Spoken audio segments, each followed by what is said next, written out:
নেপালের নতুন প্রধানমন্ত্রী হিসেবে দায়িত্ব গ্রহণ করায় সুশীলা কার্কিকে আন্তরিক অভিনন্দন জানিয়েছেন বাংলাদেশের প্রধান উপদেষ্টা অধ্যাপক ডক্টর মোহাম্মদ ইউনূস।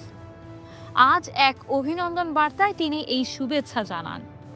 অভিনন্দন বার্তায় ডক্টর ইউনূস বলেন, নেপালের জনগণ আপনাকে প্রধানমন্ত্রী হিসেবে নির্বাচিত করে যে আস্থা ও বিশ্বাস প্রকাশ করেছেন তা নিঃসন্দেহে একটি ঐতিহাসিক মুহূর্ত।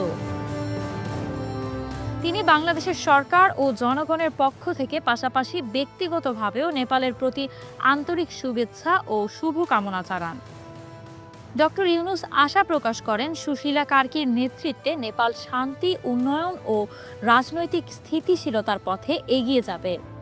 তিনি বলেন, নেপালের জনগণের দৃঢ় মনোবল ও সংগ্রামী চেতনা সবসময় অনুকরণীয়, আর এই শক্তিকে সঙ্গে নিয়ে দেশটি ভবিষ্যতে আরও উন্নতির পথে অগ্রসর হবে। তিনি বার্তায় বাংলাদেশ ও নেপালের দীর্ঘদিনের বন্ধুত্বের সম্পর্কের কথা স্মরণ করেন। ভৌগোলিকভাবে প্রতিবেশী এবং সাংস্কৃতিকভাবে ঘনিষ্ঠ এই দুই দেশ বহুদিন ধরেই পারস্পরিক শ্রদ্ধা, আস্থা ও সহযোগিতার ভিত্তিতে সম্পর্ক বজায় চলছে।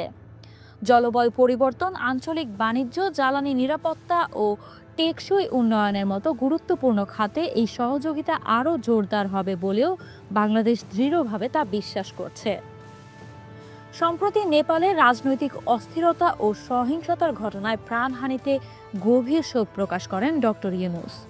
তিনি নিহতদের পরিবারের প্রতি আন্তরিক সমবেদনা জানান এবং আহতদের দ্রুত আরোগ্য কামনা করেন।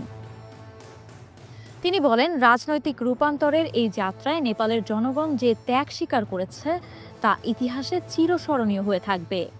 বার্তার শেষে ডক্টর ইউনূস বলেন, বাংলাদেশ দৃঢ়ভাবে আশাবাদী যে সুশীলা কার্কির সুদক্ষ নেতৃত্বে নেপাল কেবল অভ্যন্তরীণ স্থিতিশীলতা অর্জন করবে না, বরং আন্তর্জাতিক পরিমণ্ডলেও আরও শক্তিশালী অবস্থান গড়ে তুলবে।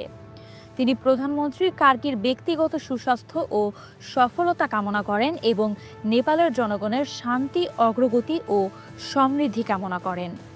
প্রিয় দর্শক, এই ছিল সর্বশেষ সংবাদ। পরবর্তী সংবাদ পেতে ক্লিক নিউজ 24 এর সাথেই থাকুন। ধন্যবাদ।